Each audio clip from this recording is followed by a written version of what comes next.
the judgment of that court, the court actually infer that because of the position you hold as Speaker and also as chairman of your party, Mr. Speaker, it is not, as party leader of your party, Mr. Speaker, it is not possible for you to be fair. You are going to be conflicted when you are conducting the matters of this House.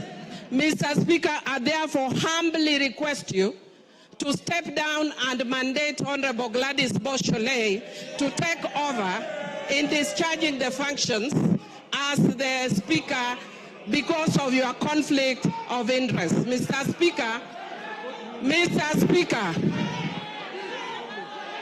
Mr. Speaker. Order. Order. Mr. Speaker, Mr. Speaker, in concluding, Mr. Speaker, because I said I'm not going to go to the merits and demerits of the matter, in concluding, I want to urge that as a parliament, we need to obey court rulings and decisions, even when we don't agree with them. And Mr. Speaker, I also just want to indicate that you can see my two colleagues are standing next to me. My advice to them in future is to follow a philosophy from my community which says, Telo, Ikao, Telo Kumingato. So next time they should do what Honorable Ruku did.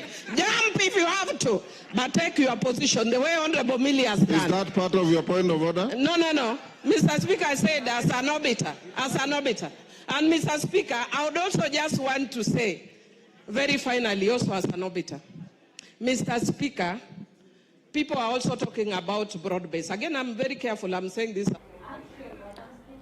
Umwancho murigereria ayuna yanda mange no chikonyanyora chikoraga Chinsa ibere na Chinsa inye chabotuko kwarenge na inche Juliah Kerubo no rioneke munachibicha nerio ginchago sera senchira yo wekera nigenkoro kwa Abigail Nyanchama boigo yorenge asensemo yebimanyererio akoro kwa Wilson Makori nako ganeri oborigererio buya ase emeroberiende ekobwatia.